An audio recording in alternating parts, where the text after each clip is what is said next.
귀신은 육체 없이 영혼만으로 구성되어 있다고 하는 죽은 사람의 넋을 의미합니다. 오늘날의 인류가 쌓아온 지식으로 귀신이 실존하는 존재인지 입증할 수는 없지만 없다고도 단정할 수 없는 게 바로 귀신인데요. 오늘은 한국에 존재하는 무서운 귀신에 대해서 소개해드리도록 하겠습니다. 5위, 처녀귀신. 처녀귀신은 손각시, 손말명 등으로 불리는 한국의 대표적인 귀신 중 하나입니다. 하얀 소복에 풀어헤친 긴 머리, 입가에 묻은 피자국은 처녀귀신의 전형적인 모습이자 많은 사람이 알고 있는 귀신의 전형적인 형태이기도 하죠. 미혼의 처녀가 혼인을 하지 못하고 죽게 되면 혼인을 하지 못한 그 한이 너무나도 커서 막강한 힘을 가진 귀신이 된다고 합니다. 처녀귀신에게 빙의를 당한 여인들은 강한 원념을 가지게 되어 결혼을 할 수 없고 임신을 하더라도 대부분 유산하게 된다고 합니다. 현대의 처녀귀신들은 상당히 강렬하고 무서운 모습을 갖고 있지만 사실 옛 문헌이나 구전설화 속에 등장하는 처녀귀신들은 상당히 평범한 모습이라고 전해집니다. 그 때문에 처녀귀신과 산 사람을 구분하는 방법이 따로 존재했을 정도로 육안으로 구분하기 어려웠다고 하죠. 처녀귀신은 깔깔거리는 웃음소리를 내거나 귀국성과 같이 울음소리를 내었다고 전해지는데요. 이런 소리로 일반 여성과 처녀귀신을 구별할 수 있었다고 합니다. 옛날엔 처녀가 목숨을 잃게 되면 처녀귀신이 되는 것을 막기 위해서 시신의 남성의 옷을 거꾸로 입히거나 남성의 성기가 강조된 인형을 관에 같이 넣기도 했다고 하는데요. 미혼 남성들이 처녀가 매장된 땅 위를 밟고 지나가면서 처녀귀신이 되는 것을 막을 수 있다는 이야기 때문에 사람들의 왕래가 많은 사거리의 땅 밑에 관을 묻기도 했다고 전해집니다. 이런 처녀귀신과 비슷한 귀신으로는 바로 연애를 하지 못하고 죽은 총각귀신이 있는데요. 처녀귀신과 총각귀신의 한을 풀어주는 가장 좋은 방법으로는 영혼결혼식이 있다고 합니다. 4위, 태자귀.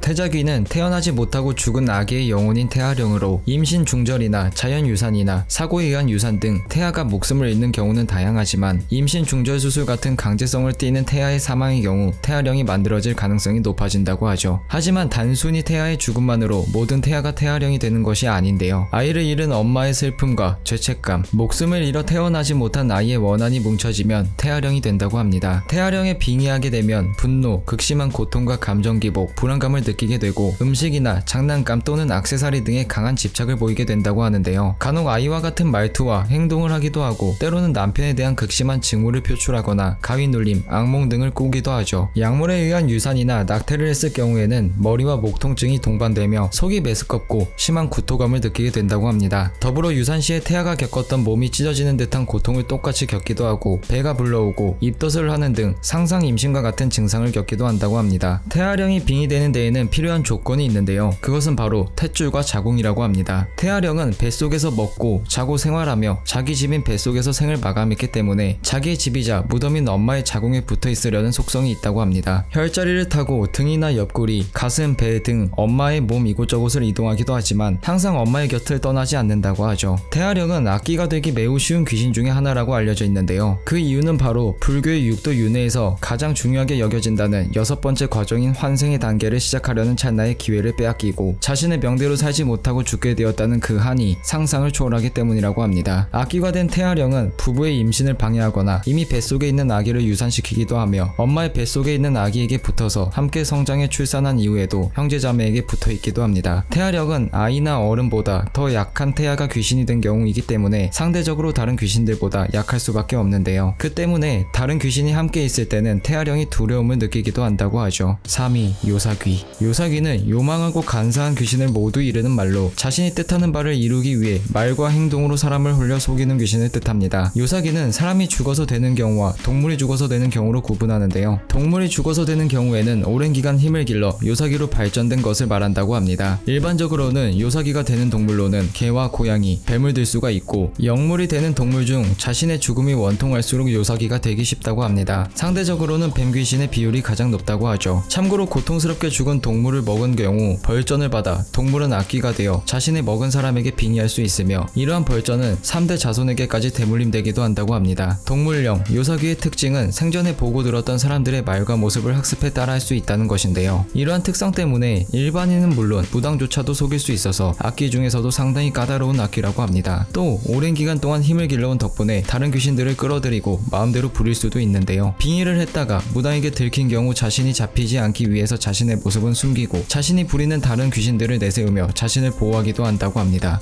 2위, 무당귀. 무당귀는 생전에 무당이 죽어서도 무당으로 활동하는 귀신을 말합니다. 귀신 중에서도 위험도가 높고 무서운 귀신 중에 하나라고 할 수 있는데요. 요란한 방울소리와 함께 등장하는 무당귀는 무구와 부채를 양손에 각각 들고 있으며 무복을 입고 강한 인상으로 두려움을 각인시키는 존재라고 합니다. 자신에게 해를 끼쳤던 사람을 찾아가서 복수를 하거나 목숨을 빼앗아 자신이 부릴 수 있는 노예로 만들기도 하는데요. 노예로 만든 귀신은 자신의 복수에 이용한다고 합니다. 생전에 무당귀에게 해를 끼쳤던 집안은 줄초상이 나기도 한다고 하는데요. 무당귀를 물리치기 위해서는 무당귀보다 영력이 강한 무당을 찾아가서 도움을 받아야 한다고 합니다. 이승에 남아있는 귀신이지만 생전에 귀신을 다룰 수 있던 능력을 갖춘 무당이었기 때문에 어떤 귀신들보다 많은 능력을 사용하고 있어서 상대하기가 까다로운 존재라고 전해지죠. 1위, 수살귀. 수살귀는 한국의 대표적인 귀신의 중에 하나로 사고로 물에 빠져 죽거나 자살한 귀신을 말합니다. 물귀신 작전이라는 말이 존재할 만큼 산 사람에 대해 집착이 강한 귀신 중에 하나인데요. 물귀신은 사람을 홀려 물속으로 끌어들이는 속성이 있습니다. 물귀신이 산 사람을 홀리는 대표적인 이유는 세 가지가 있는데요. 첫 번째는 차가운 물속에서 밖으로 나오지도 못하고 외롭기 때문이고, 두 번째는 산 사람을 물속으로 끌어들여 죽이면 그 사람의 영혼이 자신에 종속되어 힘을 키울 수 있기 때문이고, 세 번째는 산 사람을 물속에서 희생시켜야 자신이 물 밖으로 나올 수 있기 때문이라고 합니다. 또한 물속에 들어온 사람의 몸에 붙어서 물 밖으로 이동을 할 수도 있죠. 물귀신의 빙의가 되면 몸에서 물비린내가 난다고 하는데요. 물귀신의 빙의된 사람들은 한기를 느끼고 경제적으로도 정신적으로도 고통을 받게 된다고 합니다. 또한 두통이 잦아지고 혼사가 있어도 이루어지지 않는다고 하죠. 연인이나 부부라면 둘의 관계가 틀어지고 이유 없이 울게 되는 경우가 많다고 합니다. 물귀신은 물가라면 어디든 나타난다고 하는데요. 저수지나 바다, 강, 수영장, 습기가 많은 곳, 비가 내리는 날, 홍수가 난 곳의 등에도 나타난다고 합니다. 하지만 물귀신은 지방령의 일종으로 물을 통해서 이동하더라도 웬만한 영역을 가진 물귀신이 아닌 이상은 자신이 죽은 지점을 크게 벗어날 수는 없다고 합니다. 그래서 산 사람에게 붙어서 자신이 죽은 지점을 벗어난 수살귀의 경우는 매우 강한 귀신이기 때문에 무속인들도 상대하기 까다롭고 사람들에게 매우 위험하다고 전해집니다.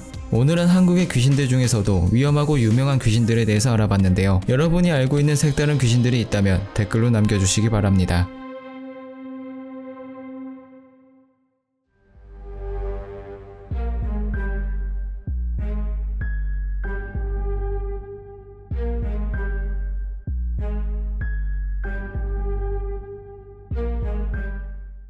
자신에게 해를 끼쳤던 사람을 찾아가서 복수를 하거나 목숨을 빼앗아 자신이 부릴 수 있는 노예 자신에게 해를 끼쳤던 사람을 찾아가서 복수를 하거나 목숨을 빼앗아 자신이 부릴 수 있는 노예 자신에게 해를 끼쳤던 사람을 찾아가서 복수를 하거나 목숨을 빼앗아 자신이 부릴 수 있는 노예로 만들기도 하는데요.